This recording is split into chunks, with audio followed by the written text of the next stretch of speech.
Graça e paz, amados de Deus, como é que vocês estão? Vocês estão bem? Estamos aí para a aula de número 44 desta série Teologia Paulina. Nós estamos há anos, né?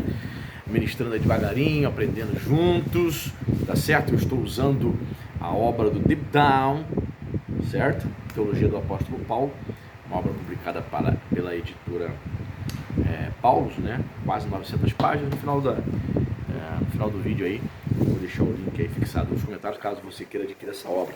Hoje é a aula número 44, e se você assistiu a última aula, estamos falando aí sobre as perspectivas, né, paulinas, né, de Israel sob a lei. E você que me conhece, seja muito bem-vindo. Eu sou o pastor Anderson Poço. Estamos aqui nas internet da vida, compartilhando conhecimento. Estamos juntos aí, aprendendo, né, dialogando com autores, ministrando aulas, crescendo juntos. Se você ainda não é inscrito no canal, faço o convite a você que se inscreva aí, ative o sininho da notificação, peço a você que deixe seu like, você faça seu comentário, isso ajuda, né, o YouTube, o YouTube entender que o vídeo é importante, aí ele começa a divulgar mais para mais pessoas. Peço a você que também compartilhe nos seus grupinhos aí das redes sociais, assim o nosso canal vai crescendo para a glória de Deus. Outra coisa importante que eu quero falar com você é que, se você deseja fazer parte do nosso grupo do WhatsApp, né, da família Point, que é um grupo exclusivo aí para apoiadores do canal, né, torne-se nosso apoiador. O link do apoio está fixado aqui nos comentários. Você entra na plataforma, você vai ver que nós temos uma meta para alcançarmos financeira. Quando a gente bater essa meta, a gente pretende sortear livros de teologia todos os meses para os apoiadores, para aqueles que apoiam o canal. Eu não tenho clube de membros ainda, né? Venho pensando o que eu posso fazer para poder abrir esse clube de membros, para oferecer para os inscritos do canal algo diferente, aqueles que forem se tornarem apoiadores. Enquanto isso, apoiadores no YouTube, né? Enquanto isso, você pode tornar-se apoiador através da plataforma Apoia-se. O link está fixado aqui, a partir de R$10. Pastor, quero abençoar com 15, com 20, assim a gente bata a meta mais rapidamente. Amém. Faça isso. Fazendo isso, boto você aqui no nosso WhatsApp, que é um grupo que não é para debates, discussões teológicas, porque sempre dá ruim, dá briga.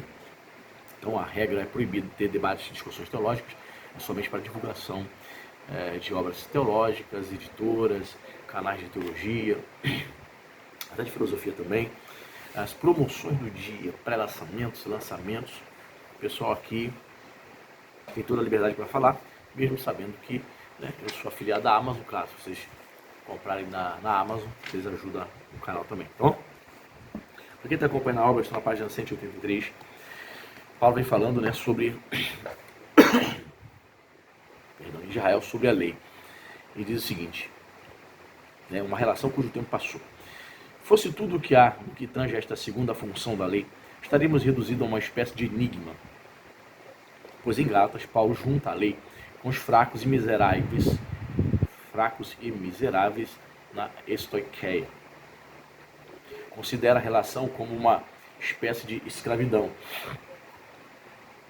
e é inflexível contra qualquer ideia de os crentes gentios entrarem no mesmo relacionamento. Em Romanos, Paulo é igualmente inflexível ao dizer que seus leitores não estão debaixo da lei. Romanos 6, versos 14 e 15. Pelo contrário, foram libertados da lei, como diz lá em Romanos 7. Esta afirmação da relação especial da lei com Israel tem, portanto, lado negativo. Esse sinal negativo é diretamente evidente no mesmo material de Gálatas e também está na base do argumento desenvolvido em Romanos. Quem estuda Romanos e Paulo e Gálatas, essas duas epístolas de Paulo, parece que são dois autores diferentes. Por quê? Mesmo eles abordando essa questão da lei, parece-me que Paulo é muito mais restrito, mais rígido, concernente a qualquer elogio, digamos assim, à lei. Ali ele está.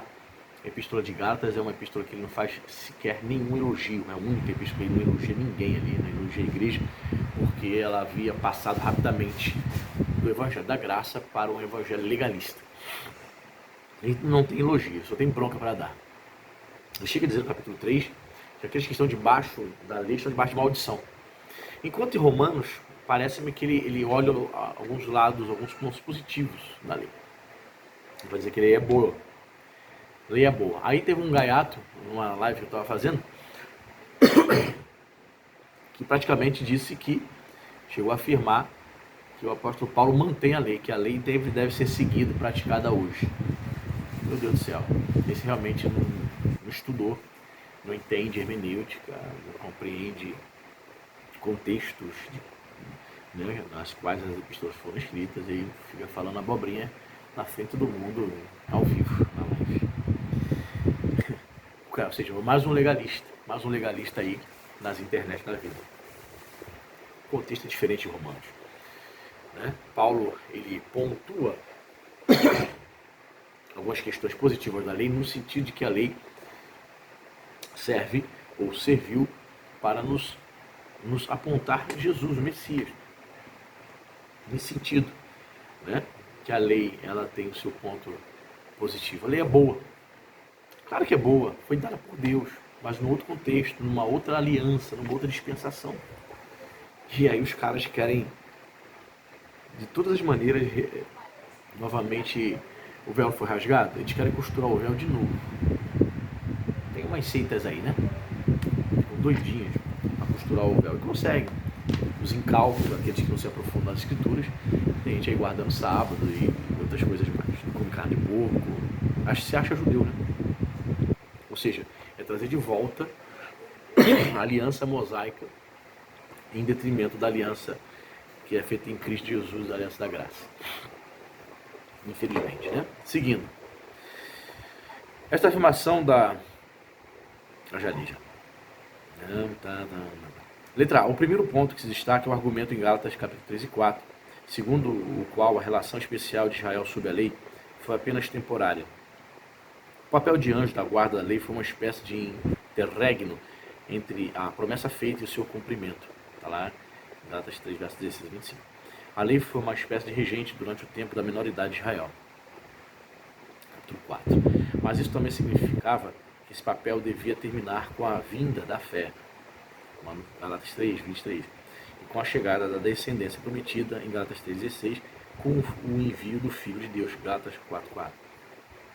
Aqui ganha a expressão um aspecto fundamental da perspectiva de Paulo, isto é, seu senso de que a vinda de Cristo marcou um clímax e conclusão no arco do plano de Deus. Aqui Cristo é o descendente prometido. Nova época na realização da promessa de Deus a Abraão está em andamento. O envio do Filho de Deus indica que a antiga promessa de Deus alcançar o seu cumprimento no tempo designado, né, na plenitude dos tempos, como diz Gálatas 4, 4. No momento previsto, Gálatas 4, 2. Então note, ele está destacando aqui, né, o fato de que Gálatas destaca isso, o clímax, na plenitude dos tempos, no tempo certo, no tempo adequado, nem antes nem depois. Jesus veio no tempo de Deus para salvar o mundo. Deus o envia. Ou seja, a lei ela serviu para reger Israel, para orientar o povo de Deus. Por isso que nesse contexto a lei é boa. Mas isso não significa que eu tenho que estar debaixo da égide da lei de Moisés novamente. Paulo combate os cristãos judaizantes, que eram judeus convertidos a Cristo, que queriam trazer de volta alguns preceitos da lei, circuncisão e outras coisas mais. Hoje o pessoal dentro das igrejas não circuncida ninguém, mas quer te obrigar a guardar sábado, quer que você guarde dias, quer que você entre na prática de festas judaicas, que não tem nada a ver com o cristianismo. Meu Deus, terrível, né? E demais aqui, a conclusão é clara. O cumprimento da promessa significava que Israel não precisava mais da proteção especial da lei. Não necessitava mais da lei como seu anjo da guarda. Era novamente tempo de imediatez entre o prometedor e aqueles para os quais a promessa fora feita, sem a intervenção da lei, conforme diz Gálatas 3, versos 19 e 24. Era tempo de os herdeiros entrarem na sua herança, de deixar para trás a condição semelhante à escravidão da criança na menoridade. Gálatas 4, verso 1 a 7. Aquela alusão que ele faz, né? Aquela alegoria entre Agar e Sara. Em contraste, o seu apego à lei era apego a status subprivilegiado. E a atração da lei para os crentes gentios era a atração da cela da prisão, equivalente a, porém, se sobre os antigos não deuses os stoicheia. Olha só, diz que para os crentes gentios, a lei era uma atração para a prisão. Pois é, porque Paulo traz o Evangelho da Graça, por exemplo, para os Gálatas, os caras estão vivendo ali de boa. Chega os judeus e fala, ó, esse evangelho aí só de orar, ouvir a palavra e dizer que Jesus veio para salvar não é suficiente não, cara. Você tem que ter algumas coisas, algumas obras aí para validar, para chancelar essa fé aí. Só acreditar, só crer. Não, temos que apresentar alguma evidência que você crê no Messias. Qual é então? Você precisa guardar dias, você precisa se circuncidar. O problema lá da igreja da Galácia era a circuncisão, né? Enquanto lá em Colossos era a questão da guarda de dias, né? Tem gente aí querendo te obrigar a guardar sábado, sai fora, deixa falando sozinho. A guarda do sábado ficou restrita para Israel, tá? E do decálogo, você pega os 10 mandamentos ali no decálogo, são 10 mandamentos, então, dos 10, 9, tem 9 que são ratificados no Novo Testamento, por exemplo. Era pecado adulterar no Antigo Testamento, continua sendo pecado adulterar na Nova Aliança. Era necessário honrar pai e mãe na Antiga Aliança, e vou além, hein? Antes da Antiga Aliança também, isso é princípio eterno, cara. Honrar pai e mãe. Estava em vigor ali na Antiga Aliança, na Aliança Mosaica, antes da Aliança de Moisés também. E aí, como é um princípio eterno, honrar pai e mãe, algo tão óbvio, né? Aí, novamente, em Efésios 6, o apóstolo Paulo vai ratificar esse mandamento. Não é isso? Mas dos 10, qual é o único que não se repete no Novo Testamento, na Nova Aliança? Você lembra? Pois é, exatamente o 4º mandamento, a guarda do sábado. Então, tem gente aí querendo, repito, o véu já se rasgou. Temos livre acesso à presença de Deus. Tem gente querendo costurar o véu. Não é isso? Não tem igrejas neopentecostais aí que eles levam a Arca da Aliança, eles chamam os obreiros de levita, eles se prostram diante da arca para fazer orações. Você sabe que tem. O que é isso? Costurando o véu. E o povo cego, né? O povo não te conhece, não lê Bíblia, infelizmente. Letra B. Outra linha está ligada com esta crítica escatológica da obsolescência da relação especial de Israel com a lei. É a amplitude da promessa a Abraão. Enquanto a lei, pelo menos nesta segunda função, a função protetora tinha referência particular a Israel, a promessa era também para os gentios. Paulo joga com diferentes facetas desse argumento nos seus 2 grandes capítulos sobre a promessa a Abraão, que é Romanos 4 e Gálatas 3. Podemos reexprimir o movimento principal da exposição de Gálatas 3 da seguinte maneira: a promessa não foi simplesmente de terra, Romanos 4:13, e da descendência, Romanos 2, como em Gálatas 3. Foi também de bênção e de bênção para os gentios, através de Abraão. Aí ele cita aqui, Abraão será abençoado todas as nações, os gentios, né? Uma citação de Paulo, Gálatas 3:8, né? de Gênesis, né? Este terceiro elemento da promessa, a bênção para as nações, Paulo claramente o considerava aspecto fundamental da promessa a Abraão, que foi algo que os judaizantes, ou melhor, que os rabinos, né, que permaneceram fiéis ali, mesmo ouvindo o evangelho, permaneceram fiéis ao judaísmo, não conseguiram identificar, e que Paulo identificou, que a promessa prometida a Deus por Abraão, ela se estenderia aos gentios, né? São prometidas todas as nações através da sua descendência. Ou seja, Jesus veio de Abraão, e a promessa, né, de bênção a todas as nações refere-se ao Evangelho, né, anunciado a todos os povos, todas as nações. Paulo consegue captar isso, né? E aí ele vai desenvolver bem isso, né, em Gálatas, lembrando aos Gálatas, né, que essa promessa ela se estabelece por meio de Cristo Jesus, o Yeshua HaMashiach. Tindal continua. Portanto, a crítica neste ponto é que o povo da raça de Paulo deixava de reconhecer que o tempo do cumprimento do terceiro elemento da promessa chegara junto com o descendente prometido. Em vez disso, os judeus concentravam-se demais na lei. Supunham, na verdade, que a lei posterior havia de alguma forma qualificado ou anulado a promessa. Isto é, neste ponto da bênção para as nações. Olha só, é interessante o que ele coloca aqui. Os judeus, eles se esqueciam totalmente dessa promessa, porque você vê o contexto do Novo Testamento, o quão os judeus desdenhavam, né, dos gentios, desprezavam os gentios, né? No contexto do Novo Testamento, um judeu não podia entrar na casa de um gentio, nem um gentio entrar na casa de um judeu. Certo? E parecia-me que eles haviam se esquecido ou ignoravam totalmente essa ideia de que os gentios eram alvo também da graça e da promessa de Deus. Eles se achavam extremamente exclusivos, né? Eles achavam que eles eram os únicos beneficiados das promessas da antiga aliança. Foi um erro terrível do lado de Deus, né? Preocupavam-se demais em manter sua posição privilegiada sob a lei. Seu não reconhecimento de Jesus como cumprimento da promessa e o não reconhecimento do corolário imediato de que havia chegado o tempo do cumprimento da promessa significava que eles estavam atrasados. A sua avaliação da lei era duplamente obsoleta. Até hoje estão aguardando o Messias, cara.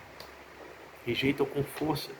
Aí você vai dizer, não, pastor, mas aí os judeus messiânicos, os judeus messiânicos muito ínfimo, muito pequeno nos dias de hoje. A realidade é que a maioria maciça dos judeus rejeitam Jesus como Messias. Poucos, assim como naqueles tempos, poucos judeus creram em Jesus como Messias. A maioria permanece incrédula até o dia de hoje. Também é assim. E ele usa aqui, ó, essa avaliação que eles fizeram na lei, não percebendo que a promessa se cumpre em Cristo, é uma avaliação obsoleta, ultrapassada. Enfim, os judeus até hoje estão cegos. Paulo vai dizer isso, né? Segundo as Coríntios, capítulo 7, né? Letra C. Podemos supor que isso, capítulo 3, podemos supor que isso está por trás da crítica de Israel e da lei, em Romanos 2 e 3, já descrita no parágrafo 5, 4 acima. Uma apreciação de Gálatas, capítulo 3 e 4, permite-nos ouvir algumas das implicações de Romanos, capítulo 2 e 3, e reconhecer alguns dos subtendidos atrás do mesmo texto. Uma parte significativa da crítica de Paulo em Romanos, capítulo 2 e 3, foi dirigida contra a continuação da suposição de Israel de que gozava de um status de nação favorecida perante Deus. Pois é, se você relembrar, né, dá uma lida aí, capítulo 2, Paulo desce o sarrafo em Israel pelo fato deles se considerarem, né, extremamente privilegiados e ignorar as promessas do Evangelho para os gentios. Eles se consideravam serem o povo do livro, né, o povo pelo qual Deus entrega, né, as Sagradas Escrituras por meio dele. Em outras palavras, grosso modo, extremamente orgulhosos. Daí Paulo usa argumentos ali, através do recurso literário chamado diatribe, né? Através da diatribe, Paulo ele imagina um interlocutor que vai colocar objeções e ele começa a escrever como se estivesse conversando com esse interlocutor, e esse interlocutor começa como se estivesse colocando objeções, ele vai criando essas supostas objeções e vai respondendo. Esse interlocutor seria um crente, um judeu, não necessariamente crente, mas um judeu. E no capítulo 3 ele chega ao clímax para dizer, olha, todos pecaram, cara, estão destituídos da graça de Deus. Então vocês necessitam também, vocês judeus necessitam deste evangelho que eu estou pregando. Todos pecaram. Deixe o orgulho espiritual. Vocês são miseráveis pecadores como os gentios também. Então, Romanos 2, 3 é muito interessante para esse estudo, né? Uma parte significativa da crítica de Paulo em Romanos 2,3 foi dirigida contra a continuação da suposição de Israel de que gozava de um status de nação favorecida perante Deus. O interlocutor judeu vangloriava-se da lei, Romanos 2,23, porque achava que a lei marcava a sua relação privilegiada com Deus. Tá vendo? Israel vangloriava-se porque a lei lhe conferia vantagem sobre as outras nações, estabelecida em relação às nações como guia dos cegos, luz para os que estão nas trevas, instrutor dos insensatos, mestre dos jovens e maturos, possuindo na lei a expressão da ciência e da verdade. essa ideia, se colocavam por cima da carne seca. Assim fazendo, continuando a afirmar essa posição de privilégio, Israel sufocava o lado externo e visível e definia o privilégio em termos da carne. Mas o Espírito prometido tornava todas essas avaliações obsoletas. Romanos 2, versos 28 e 29, como também em Gálatas, né? Capítulo 3, verso 1 a 5 e 14. Assim também, em Romanos, a primeira crítica da lei não é crítica da lei como tal, é crítica dos judeus connacionais de Paulo, por suporem que seu status histórico de privilégio sob a lei ainda continuava em vigor, mesmo depois da vinda de seu Messias. E Paulo faz cair por terra esse pensamento, né? Eles achavam que ainda mantinham o privilégio até hoje. A maioria acredita que estão debaixo de uma aliança que já foi ultrapassada, superada, que é obsoleta. Hebreus vai escrever, né, o autor da Epístola aos Hebreus vai escrever sobre isso, dizendo que essa nova aliança, ela sobrepujou a antiga. Nós não estamos mais debaixo dessa antiga aliança. Né? Então, Paulo, Romanos 2, 3, Gálatas 3, ele vai, na verdade, debater com esse interlocutor, esse judeu, que debate com ele. Até hoje, né, os judeus, eles entendem que Paulo foi um dissidente, né, um herege, um apóstata da fé judaica. Sim, olhando nessa perspectiva, ele foi um apóstata, ele apostatou, ele se afastou da fé judaica para abraçar a fé viva no Cristo ressurreto. O equívoco era tanto pior que os gentios tinham sido persuadidos a seguir o exemplo. Eram persuadidos de que também eles tinham de entrar na linha protetora de Israel, quando a bênção prometida já estava mais livremente disponível fora. Né? Então, na verdade, a crítica de Paulo, né, aos judeus é que eles deveriam ter os seus olhos abertos para isto, para entender que a promessa já tinha vindo, era Jesus. E eles continuavam rejeitando a Cristo Jesus. Paulo escrevendo aos Coríntios, né, capítulo 3, ele vai dizer que há um véu, né? Um véu, uma cegueira espiritual da parte do povo judeu até os dias de hoje. Eles não conseguem enxergar. Mas é profético, né? A profecia, você sabe que diz que no futuro escatológico, o remanescente, a nação vai se converter, a nação de Israel. Né? E eu creio nisso, porque a Bíblia assim o diz. Tá certo? Depois a gente volta com mais uma aula, com mais bate-papo. Deus abençoe e até a próxima.